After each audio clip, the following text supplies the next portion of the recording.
It's the quantum leap that occurs between the 97 and the 3 that I want to talk to you about today, because I am irrevocably convinced after discovering some of the most cutting-edge psychology in the cognitive field over the last year that everybody in this room can walk out of here and can launch a career beginning next Monday that will turn them into $100,000 a week earners in 6 months, because I'm going to arm you with the principle.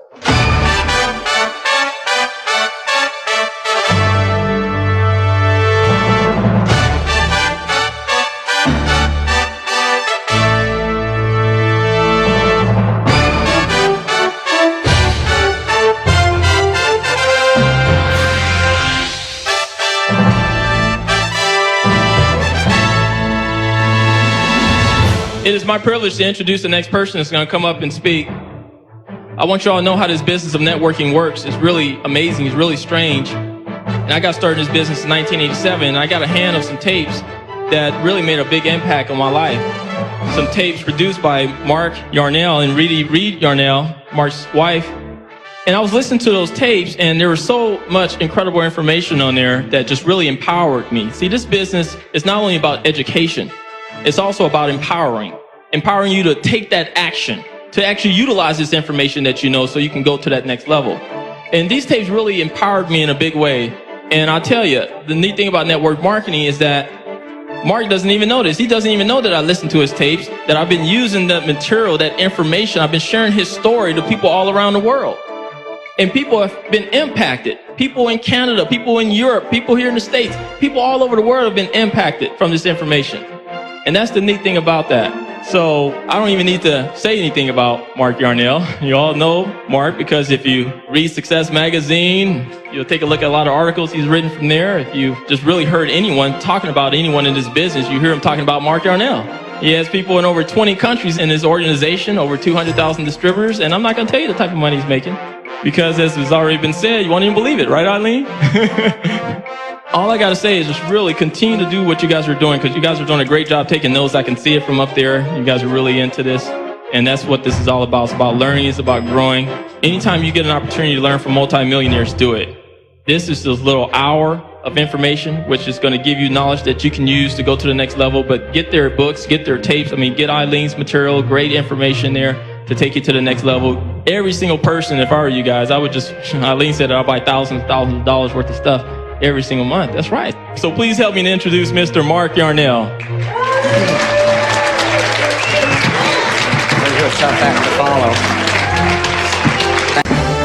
I love the country Australia, and there's a race over there that I found out about recently that I just couldn't believe when I heard about it. It is a 600-kilometer race between Melbourne and Sydney. And it's run every single year by some of the most remarkable world-class athletes on this planet. In fact, it's quite a prestigious thing to finish in the top 20. It's run by typically 175 to 200 really high-caliber performers. Well, the interesting thing happened in 1989 that was to forever change this race. A guy showed up by the name of Cliff Young. Now, Mr. Young was a little bit different than anybody there, and most of the media, and I believe most of the people who were there to watch the race, most of the spectators believed that Mr. Young was probably himself a spectator. And one of the reasons was he's 61 years old, and he not only was 61 years old, but, well, let me go a step further. When the media began to observe him, he was at the table to take a number. And it became apparent to them that this guy was going to run in the race, in a 300-kilometer race at his age. Now, he not only was 61 years old, but he had on galoshes, you know, rubber galoshes, big ones, fat ones. And he had on overalls, Big Mac overalls. And when the media became aware of the fact that he was probably going to run in this race, they thought it might be a joke, but they gathered around him and started asking him questions. And sure enough, he was going to run in the race, and they asked him his story and asked him why he thought at his age he could participate at this high level of sports. So at any rate, they gathered around him and asked him his story, and Cliff Young told this story. He said, well, you know, I grew up outside of Adelaide on a farm, and we couldn't afford horses, and we had a lot of really bad storms in that part of Australia, and I used to have to run after the cattle and get it in. And sometimes I'd run, believe it or not, 2-3 days at a time. And he said, reason I'm running in these overalls and the galoshes, because that's the way I used to chase the cows. And I always caught them. And I believe I can win this race. And they all kind of laughed at him and said, that's preposterous. And they started the race, and Cliff Young was right in the middle of the front runners. And the thing that made it even more horrible was he had a pitiful shuffle. He didn't run aerodynamically. Yeah, he kind of clopped along in his galoshes, and people shouted, honest to goodness, people shouted, he'll die, somebody stop him, he's 61. Now, here's what happened. When the race was over, in the customary 5 days, because there's a paradigm in this race that all the runners understood, and the paradigm is this. All of them would run for 18 hours and then sleep for 6. I remember the first time I heard about this, I thought, to me it'd make more sense to run for 6 and sleep for 18. That didn't compute in my brain, but they do. They run for 18 hours, still do, and they sleep for 6. That was their paradigm. At the end of the 5-day race, Cliff Young had finished the race. As a matter of fact, he finished a day and a half before any of the other competitors. He won first place. In a day and a half, ahead of everybody.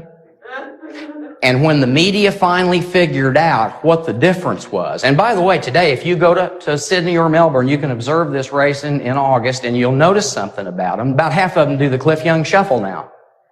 Because it's a better way to run 600 kilometers than world-class athletes. And these other guys and gals, they had sponsors, Nike, all the big, but not Cliff Young. He didn't even have an observer. He didn't have a coach. He had every odd in the world against him. And what the media discovered when he finished the race was real simple. He had a different paradigm. He never slept. For those 6 hours every night, when everybody else was asleep, Cliff Young just kept running. Because when he had to catch the cows, he couldn't sleep. And his paradigm was to run the whole race straight through. Now, I know what you're thinking. No, I couldn't make that up. Check me out. I've told this story to a number of audiences, and I get phone calls every time within a week. My God, they do the Young Shuffle. Yarnell, I thought you made that up. It's a true story. The Cliff Young Shuffle. Here's the point. Armed with the right paradigm, and this is something I want to talk to you about in my hour today. Armed with the right paradigm, anyone can accomplish anything in any endeavor so long as that endeavor has no limitations. With the right paradigm, anybody can accomplish anything, but there can't be limitations. Now I've got a question to ask you. Have any of you read the Worthington Group report, one of the largest research firms in Washington, D.C. and most respected? It just came out recently about our industry, our wonderful industry. I'm going to tell you something going to blow your mind. There are 30 million distributors, independent distributors all over the world now, and estimated, and that's pretty close according to the Worthington Group. And 97% of them earn under $93,000 a year. How can that happen in an unlimited industry? Multi-level marketing offers the same unlimited opportunity to everybody. And here's what's fascinating to me. It's not, I would have believed this anyway. It's not that 97% of the people earn under $100,000 a year that is interesting to me. I buy that. It's the fact that when you get into the other 3%, many of them earn that much a month. It's the quantum leap that occurs between the 97 and the 3 that I want to talk to you about today, because I am irrevocably convinced after discovering some of the most cutting-edge psychology in the cognitive field over the last year that everybody in this room can walk out of here and can launch a career beginning next Monday that will turn them into $100,000 a week earners in 6 months, because I'm going to arm you with the principle. No goofing around, folks. I'm more excited about this technology than anything I have ever learned. And let me tell you something. I'm going to tell you something on me.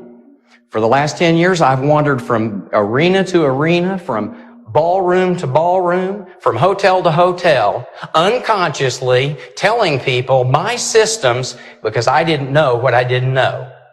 I thought if I just went back and came up with techniques and the systems that I used in the first 4 months in the business to get me to $15,000 a month income with no experience in the industry. I thought, well, if I just arm people with those techniques and those systems, everybody's going to do it. And I got more and more depressed over the years because I couldn't find hardly anybody who could duplicate Mark Yarnell. And I knew it wasn't my education because I don't have a degree. And I knew it wasn't my plethora of experience because I'd never done business. I was a Methodist minister, and I knew it wasn't my parents because they were poor, and it wasn't my background. It was my technique, I thought. You know what I didn't know? I was an unconscious competent. I had the competency skills to build a huge network, but I didn't know how I did it. So I pretended that the key was systems.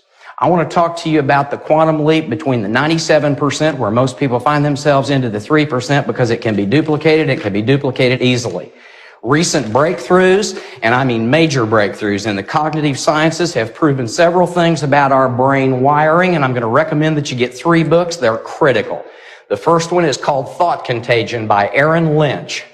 That's Thought Contagion by Aaron Lynch. I spoke to a group of 400 doctors recently in the Pacific Northwest, many of them psychiatrists, and I said, ladies and gentlemen, how many of you have read Thought Contagion by Aaron Lynch, based on the seminal chapter of a 20-year-old book that was a bestseller that was called The Selfish Gene? The word meme was coined in the last chapter of Dawkins' book. Brilliant guy. I said, how many of you have read Thought Contagion? Not one hand went up. Most important work to come out in the last 6 weeks, and most doctors don't even know about it, by Thought Contagion by Aaron Lynch. The next book I'm going to recommend is Self-Efficacy by Dr. Bandura of Stanford University. That's Bandura. Self-Efficacy. Bandura is arguably the most quoted psychologist, cognitive expert on this planet. If you read his articles in Psychology Today, you know who Dr. Bandura is. And finally, a book that I have with me on the podium called How the Mind Works by Steven Pinker. How the Mind Works. It's been out 2 weeks. Dr. Pinker is the head of the Center for Cognitive Neuroscience at MIT. Ladies and gentlemen, these are not hypothetical theories that we're talking about today, or that I'm going to talk to you about today. These are facts. There are 3 levels of consciousness in the human brain. Now, this isn't the gospel according to Mark. These are facts based on the most cutting-edge research in the cognitive field. There are 3 levels of consciousness. The first level is the consciousness that most of that 97% of the people who earn under $93,000 a year in the world's most unlimited profession, network marketing, are in. And it's called unconscious incompetence. They don't know anything, and they don't know what they don't know. And that's the worst position to be in. The second level is unconscious competence. And that's where I found myself for the last 10 years. After I think I got out of the unconscious incompetent, I got into the unconscious competent. I developed certain competencies, but I didn't know what I didn't know. So I went around trying to duplicate myself among a bunch of unconscious incompetents, and I myself was totally unconscious and was a blithering idiot. But I stood in front of audiences and got ovations, and people applauded, and I walked off, and then they went home and did nothing of value. I just had lunch with Pontius. We were talking about this very thing. How many times have you yourselves, knowing technology, knowing how this business works, knowing what to do, having all the systems, read all the books, heard all the tapes, found somebody who had all of the potential in the world, a Rolodex of 5,000 credible people in their community, and they quit in 4 weeks? Or worse, they stuck with it 4 years and never made over $2,000 a month. And you thought to yourself, how is this possible in an unlimited field with tremendous products and every system that works? How did this happen? Real simple. They were unconscious, and so were you. I submit that 97% of all MLMers are in category 1. I think most 3%ers are unconscious competence. They don't know why, but they know how.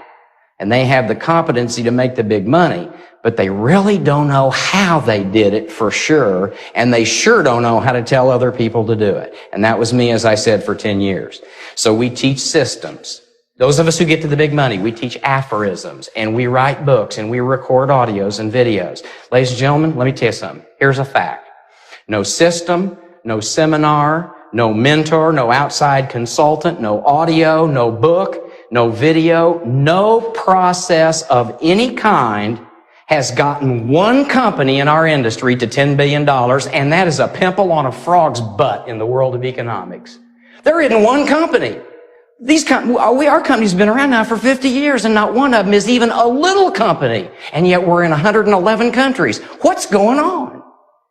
Not one coach, not one video, not one audio, not one outside consultant, none of the outer things, as Eileen was talking about, the outer stuff has been able to get more than 3% of the people in an unlimited opportunity to over $93,000 a year.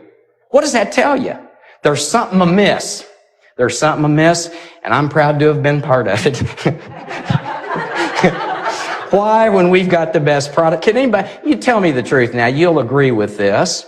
We have better products and services than you can buy out of any catalog or in any store, and we all know that. My own products, if they're not good enough, and I find a category that's not good enough, I go straight to Enrich or OxyFresh or Amway, because I know all those products are 10 times better than anything I can buy at Walmart.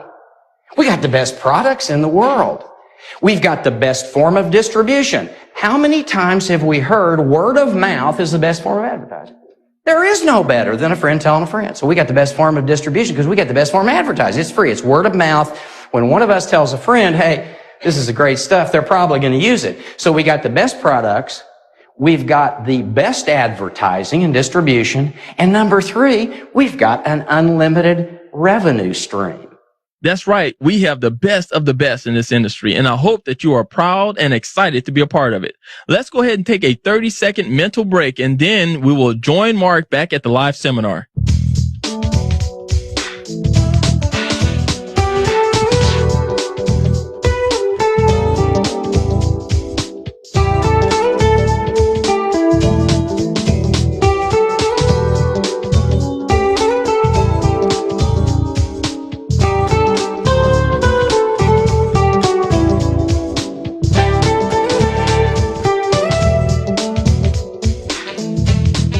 There is not a person in this room that is limited by any network marketing company as to how many people you can recruit, and hence how much volume you can create, and hence how much you can earn. There are no limitations. So what's going on?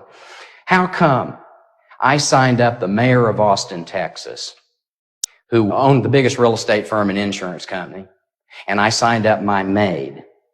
And how come he quit in 5 months and never earned $1,000 a month as mayor of Austin? You think people knew him? You think he had credibility? He lived in Austin, Texas, the capital of the great state that we're in. And yet, in 5 months of duplicating what I taught him, he couldn't even get to $1,000 a month. And my little maid, Kathy Dennison, who was in an abusive marriage in Basalt, Colorado, population 180, in a 1-bedroom crud apartment, became a multimillionaire. Hello? How did that happen? They both learned the same techniques, and you could liken the mayor, former mayor Ron Mullen of Austin, Texas, to the fastest world-class athlete in that group that was defeated by Cliff Young, and you can liken Kathy to Cliff Young because she had everything going against her. She had galoshes, metaphorically speaking, she had the galoshes, she had the age, she had everything going against her, all the obstacles. She's a multimillionaire. What happened? The good news is this: anyone can become a conscious competent quickly once paradigms change. And the really good news is paradigms are easy to change. We only need to know 3 things. Number 1, how the brain works to support paradigms. Number 2, which paradigms are erroneous. And number 3, how to create new paradigms which will become self-fulfilling prophecies as memes become, M-E-M-E, and you'll learn about those when you read Thought Contagion. I'm a little bit of a disadvantage because I've got to cram a year's reading and 150 hours of seminar experience at the University of Seattle and the Pacific Institute into the next 45 minutes. I'm going to do my best. I'll admit this is going to be an oversimplification. The reason I gave you the names of the books is because they will support every contention I'm giving you, and then you will read them for yourself from some of the greatest cognitive psychologists on the planet, and you'll accept them as fact. Trust me, if you get the books, they'll validate everything I'm going to tell you. Number 1, you've got to know how the brain works to support paradigms, and here's how the brain works. And it's cutting-edge stuff. And again, I want to reiterate, I got this from Bandura of Stanford, Lou Tice of the Pacific Institute, Steve Pinker of MIT, and Dr. John Radford, who was handpicked. Dr. Radford has a triple PhD, was handpicked by Nelson Mandela to end apartheid, and he did. And he and I have been working together for the last 6 months very, very intimately. Here's how the brain works. We all have a reticular activating system in our brain stem, and that reticular activating system, which is what it's called, is literally the best executive secretary in the world because it sorts through the roughly 30,000 auditory and visual input data per second that we absorb as human beings and focuses in on only those things which is relevant. The RAS, the reticular activating system, is simply an executive secretary, and a good one. And if we didn't have it, we'd go nuts. Because we are being bombarded with roughly 30,000 inputs a second any day. Maybe half that if you're sitting alone in your living room.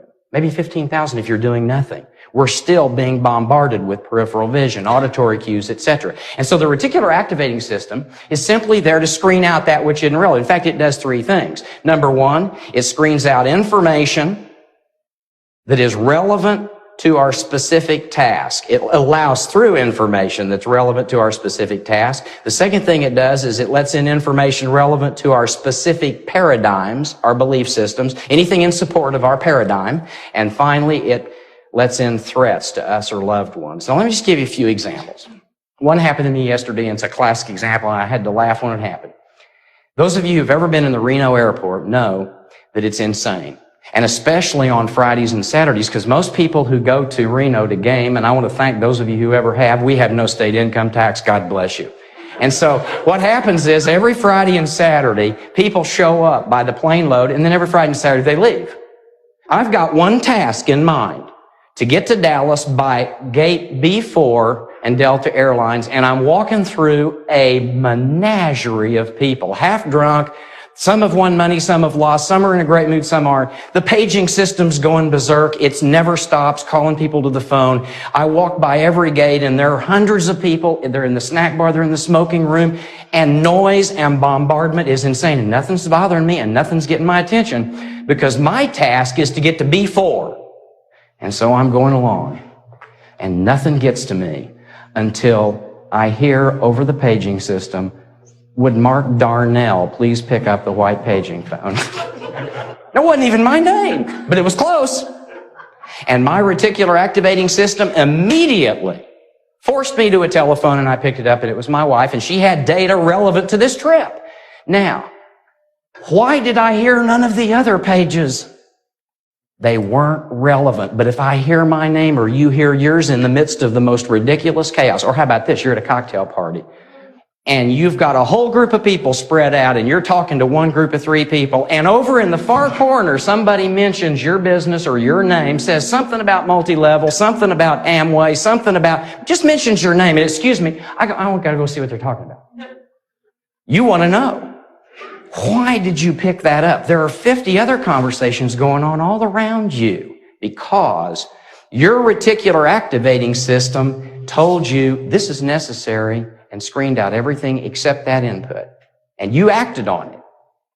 I can give you example after example after example. Ladies in New York City in a tenement apartment.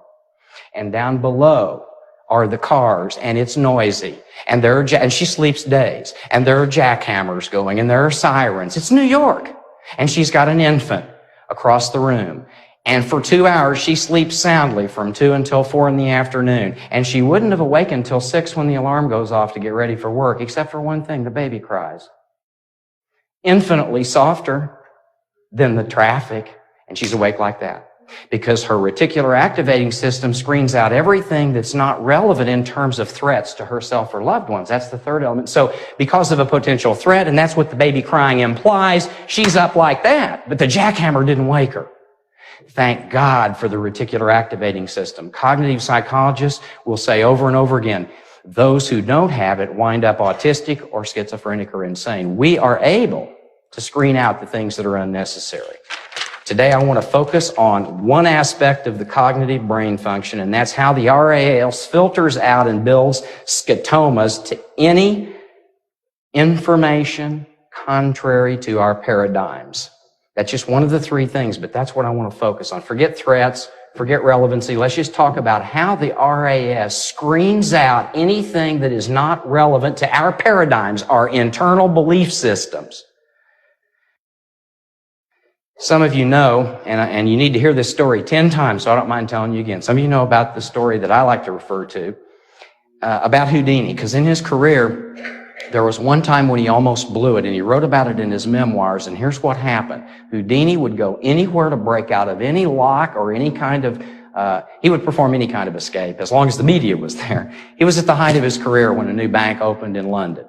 And essentially, they said, this is a lock that can't be picked. There's nobody, including Houdini, that can break into or out of our vault. And they challenged Houdini, who at the time was in America, to come to London and break out of the vault. Now, those of you who don't know his secret, he had two. One was nobody ever saw what he was doing, and two, well, here's how it worked. He was allowed to kiss his wife, the two conditions. He was allowed to always kiss his wife, and then they always had to drop a curtain so nobody could see how he performed his escapes. Those were the only two criteria. Now, what happened was he had spent over 10 years developing a system of lock picking, and his wife had a wire in her mouth, and she'd pass it to his when they kissed, and then he'd go in, they'd pull the curtain, he'd pull the wire out and pick any lock. Whether it was on his wrist, whether it was a bank, he was a master lock picker with this wire, and it had two little tools, one on each end, and he was a master. And so he went to London at the height of his career, and he agreed to break out, and they gave him 3 minutes. He accepted that, but again, he got to kiss his wife, and they were going to drop the curtain so nobody could see what he was doing. And he had already picked this kind of lock. He knew the company, manufacturer. They put him in the vault. They shut the door, pulled down the curtains after he kissed his wife, and of course he had the wire. And immediately he wrote in his memoirs, I pulled the wire out and I started working on the lock that I knew how to pick. But he said a fascinating thing happened. Within the first minute, none of the familiar clicking sounds I had heard practicing on this kind of lock had occurred. And I began to think, my gosh, I'm not making any headway. He said after 2 minutes, with 1 minute left, I was getting real nervous. He said after 2 minutes and 30 seconds, with so much sweat on my hands and perspiration, I inadvertently leaned against the vault door and got a handkerchief out, and the door creaked open. The door had never been locked. True story. Except in Houdini's mind. That's called a paradigm. And he wrote letter, I almost ruined my career. And he said the stupid thing about it was I had been teased over and over by my friends and family about the fact that someday I was going to fail to get out of a predicament because they didn't actually perform what they said they did by locking it. And I'd heard that, but I never thought to check the vault door. The door was locked in Houdini's mind. He changed his paradigms to include this. I can escape from any set of circumstances, no matter how locked up I am in 5 minutes, and I can escape from any set of circumstances unlocked in 5 seconds. Let me never forget to check. And armed with that paradigm, Houdini was never, ever stumped in his entire career. The only locks that are blocking the 97%ers from joining the 3%ers in MLM, going from $100,000 a year to $100,000 a month, are simply paradigms. Because when the paradigms shift, any system will work. There are probably 30 different ways to do network marketing in every company in this room, because 30 experts have figured out the systems, and every one of them is probably equally good. But the reason 3% of the people are all that ever figure out how to do it, using a multitude of different systems, is because they either blunder into or never had the repetitive, negative, erroneous paradigms programmed into their brain at a young age. And it's a philosophical debate as to how a certain percentage were able, without this technology, to figure it out, and others weren't. And there are a lot of reasons for that. I don't want to waste your time on that. We have had repetitive statements since childhood build erroneous paradigms in our brains, and our RAS has built scotomas, which are blocks, mental blocks against any conflicting information. Once a repetitious thought is programmed into us in the form of a brain, mind, set, or paradigm, if you will, over repetition, over years and years and years, ladies and gentlemen, our reticular activating system simply builds scotomas, blocks against any conflicting information coming our way that might get us out of those belief systems. And so we have a built-in mechanism for calling out reality in the form of ideas that will help us rise to our full potential once the paradigm in place does not allow us to do so.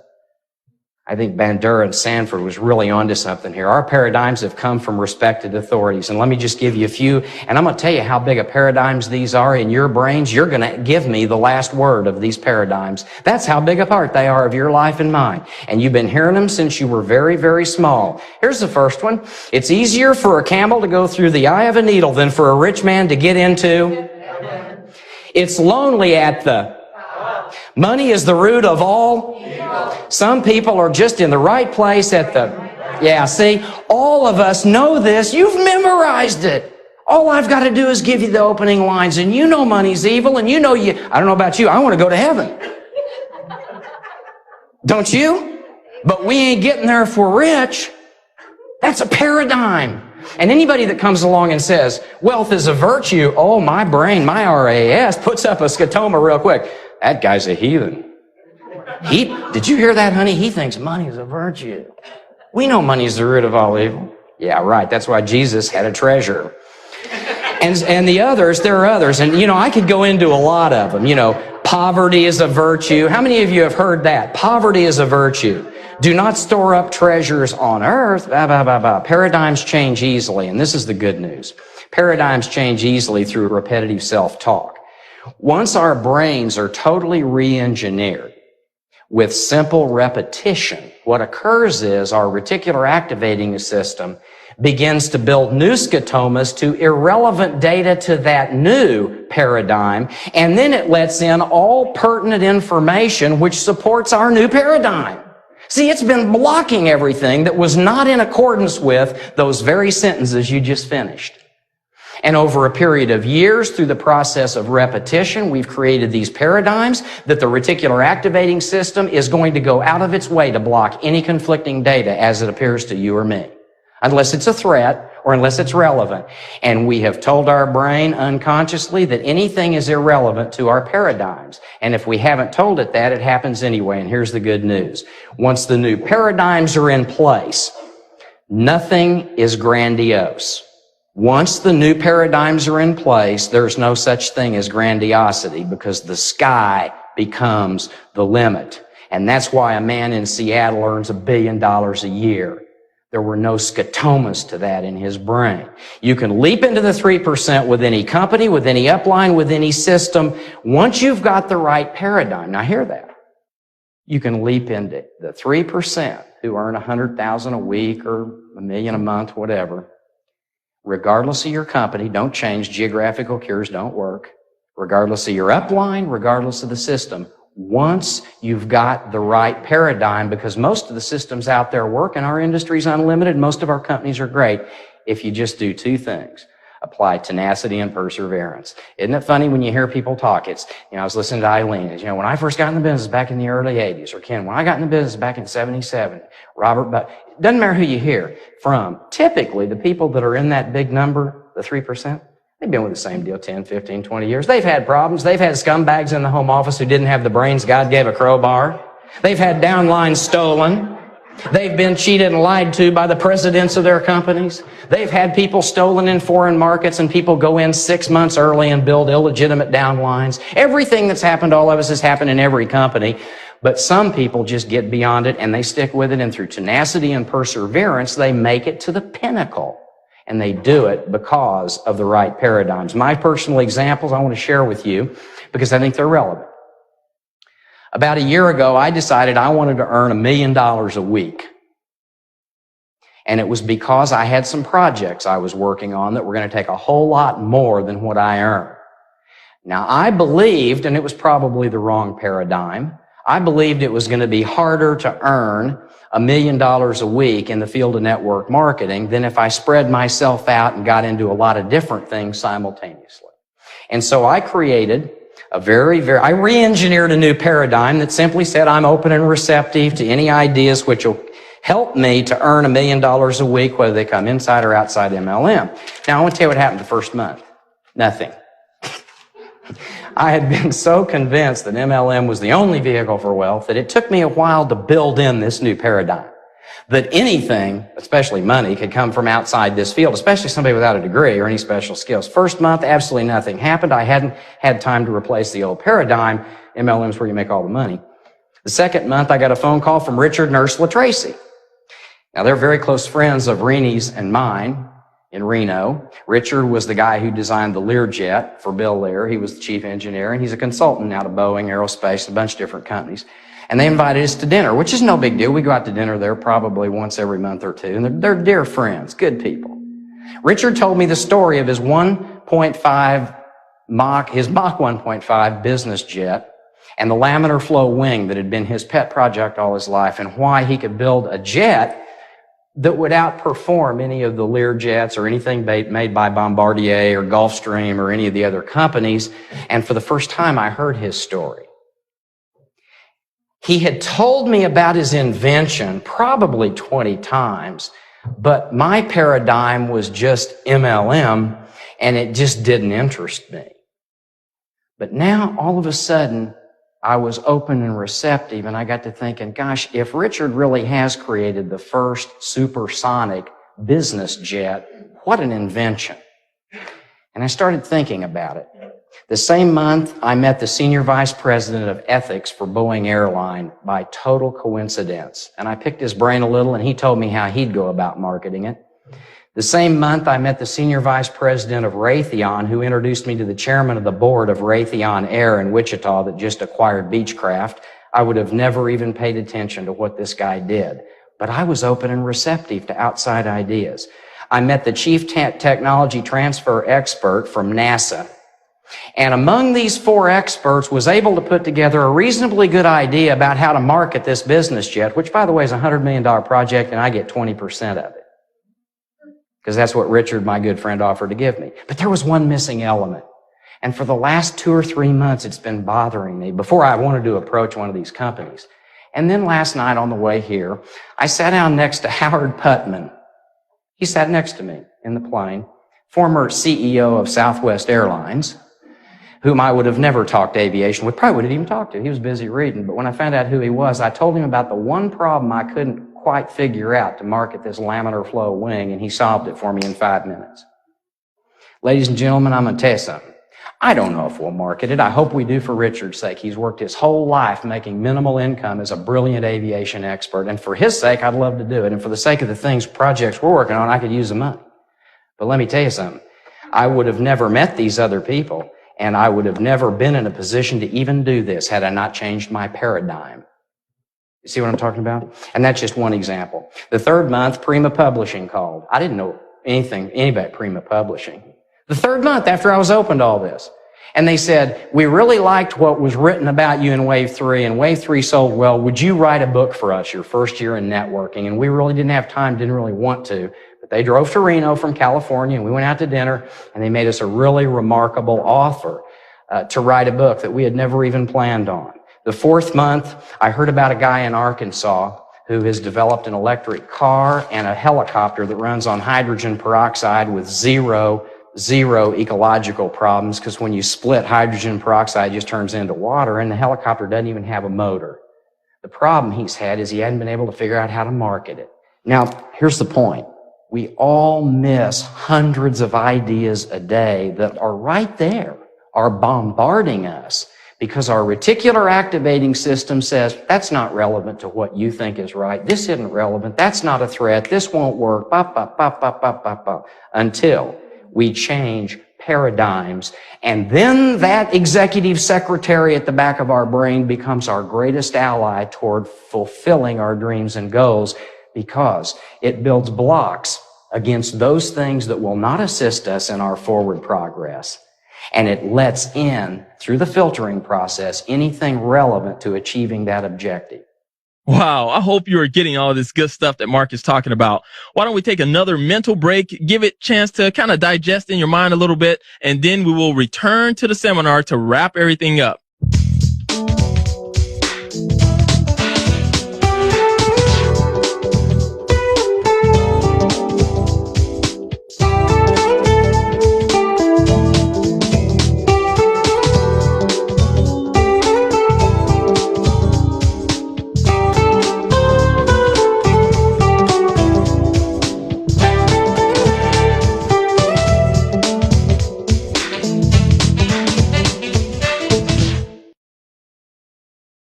Here's the most exciting fact of all, according to these cognitive psychotherapists.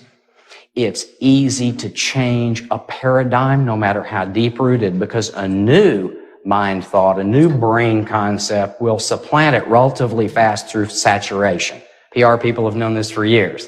If you really want to get people to act, show them something 17 times and they'll take action. It's called saturation advertising. Well, I got news for you. I'm going to give you a simple set of new paradigm mind twisters that if you'll repeat them 10 times a day, especially before bed at night, will replace the old worn out tapes that have kept us in the 97th percentile of low achievers in an unlimited achievement business. First, dramatic wealth is a virtue. Dramatic wealth is a virtue. Second, I am open and receptive to any ideas and people who will help me achieve my goal of dramatic wealth. I'll repeat that. I am open and receptive to any ideas and people who will help me achieve my goal of dramatic wealth. Number 3, I am worth, and I'm going to leave this blank for you. I think you should plug in 100,000. I am worth blank a month, and I love sharing it with those in need. I am worth blank a month, and I love sharing it with those in need. And finally, through perseverance, I am creating the financial dynasty I so richly deserve. Through perseverance, I am creating the financial dynasty that I so richly deserve. Through perseverance, I am creating the financial dynasty I so richly deserve. That's it. Now, I know that for many of you, because I was in the same boat, your reticular activating system is going to just do flip-flops at this new information, and you're going to think, wow, that's peripheral metaphysics. I heard that hogwash. That's New Age. Them are affirmations. Honey, we ain't doing them affirmations. That's like that silly guy over in the Greek islands, Yanni. He's sending us to hell. I'm not doing affirmations. I understand how the reticular activating system works. Listen to me. You don't even have to believe these new paradigms. That's what is so beautiful. That's what Steven Pinker points out in his book, How the Mind Works. You don't have to even buy into them. All you got to do is repeat them. Because your reticular activating system can't take a joke. It's just an executive secretary that says, yes, boss, whatever you say. I think the height of selfishness in our industry comes from people who aren't making it, who say, that money is not right. I have ministers call me from all over the country who say, Yarnell, you're a phony. How can you reconcile your theology as a former Christian minister with all the money that you make? And I say it's real simple. If you think it's sinful, don't not make it. Just give it away. See? When you, ladies and gentlemen, and I are confronted with an opportunity to rise to levels we never dreamed possible in terms of income, if you can't figure out how to spend it on yourself and your loved ones, and you really can't when you get to the big money, create a goal bigger than yourself. The height of pompous idiocy and selfishness is to say, that isn't religious. I can't make all that money. That's wrong. Make it and give it away. For crying out loud, that doesn't take a real smart person to figure that one out. Just don't spend it on yourself, but don't not make it. There are other people who need it. And if you can't find people in your community, call me. We got all kinds of problems in Reno and in Northern California. I'll put your money to good use. The final element is this. Everyone is a creative genius, but generally it is those that focus on one system in one field who are recognized as those creative geniuses. Once you've learned the paradigms and you've supplanted the old ones that are not going to work for you, and once your reticular activating system is working, realize this. Stay where you are, follow one system, and persevere. Geographical cures don't work. You are a creative genius. You just don't know it. I want to read in closing from one chapter in this book about creative genius by Steven Pinker. I mean, he's head of the MIT, the neurological department at MIT. He's a pretty smart guy. Here's what he says. I love this. I love this. And what about those creative geniuses How can natural selection explain a Shakespeare, a Mozart, an Einstein, an Abdul-Jabbar? All of us are creative. All of us are creative geniuses. Every time we stick a handy object under the leg of a wobbly table or think up a new way to bribe a child into his pajamas, we've used our faculties to create a novel outcome. But creative geniuses are distinguished not by their extraordinary works, but by their extraordinary way of working. They're not supposed to think like you and me. Notice the stereotype. They burst on the scene as prodigies. They listen to their muse and defy conventional wisdom. Creative geniuses work when the inspiration hits and leap with insight while the rest of us plod in baby steps along well-worn paths. They put a problem aside and let it incubate in the unconscious. Then without warning, a bulb lights up and fully formed solution presents itself. Aha! The genius leaves us with masterpieces, a legacy of the unrepressed creativity of the unconscious. Geniuses, truthfully, are wonks. This is Stephen Barry. You know what a wonk is? That's a student of something who just works and grinds away until he succeeds. Geniuses are wonks. The typical genius pays dues for at least 10 years before contributing anything of lasting value. Mozart composed symphonies at 8, but they stunk. His first masterwork came in his 12th year of his career. During the apprenticeship, geniuses immerse themselves in their work. They absorb tens of thousands of problems and solutions, so no challenge is completely new, and they can draw on a vast repertoire of motifs and strategies. They keep an eye on the competition, a finger to the wind, and are either discriminating or lucky in their choice of problems. But they are not freaks, with minds utterly unlike ours or unlike anything we can imagine evolving in a species that has always lived by its wits. The creative genius creates good ideas because we all do.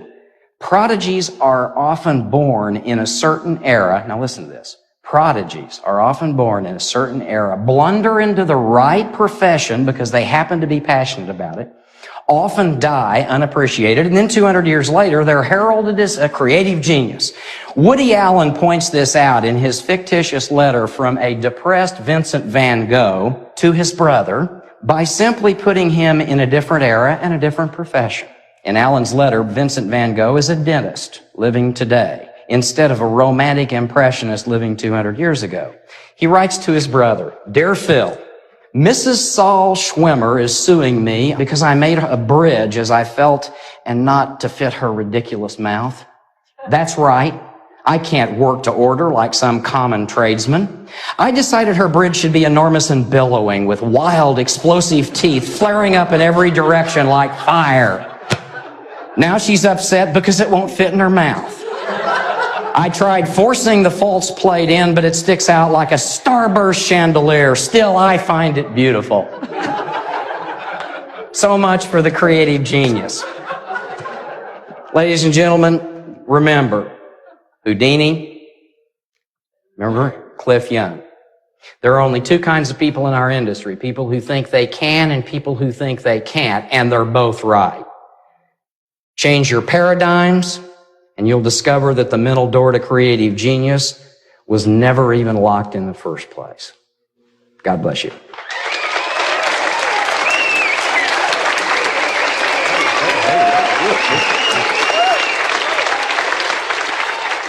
Wow. This is one of those tapes you should definitely listen to over and over again for at least the next 21 days straight. Why? Because Mark has just laid out what I would say are some of the most critical factors to you developing a multi-million-dollar organization. You see, when most people get started in network marketing, they immediately think that the secret to their long-lasting success is to quickly get efficient in all the technical know-hows. Now, don't feel bad if this is you, because most of us think this way early on in our careers, and some continue to think this way even after they've had some success. After all, Mark was earning over $15,000 per month, and he continued to think it was because of the technical know-how. Do you remember when he said, "It was my technique, I thought. You know what I didn't know? I was an unconscious competent. I had the competency skills to build a huge network, but I didn't know how I did it. So I pretended that the key was systems." So what is the difference between the 97%ers who are barely getting by and the top 3%ers who are living a life of adventure, excitement, and magic? The only locks that are blocking the 97 percenters from joining the 3 percenters in MLM, going from $100,000 a year to $100,000 a month, are simply paradigms. Because when the paradigms shift, any system will work. So make a decision to use some of the strategies that Mark has given you and start removing some of the disempowering paradigms and start implanting empowering paradigms. By the way, a paradigm is simply a belief that's commonly held. And what you want to do is you want to create some paradigms that can help move you towards the future you desire. Get familiar with the material that Mark has shared with you by buying and reading the 3 books he suggested. Number 1 was Thought Contagion by Aaron Lynch. Number 2 was Self-Efficacy by Dr. Bandera of Stanford University. And number 3 was How the Mind Works by Steven Pinker of MIT. Get rid of the blind spots that may be limiting your success.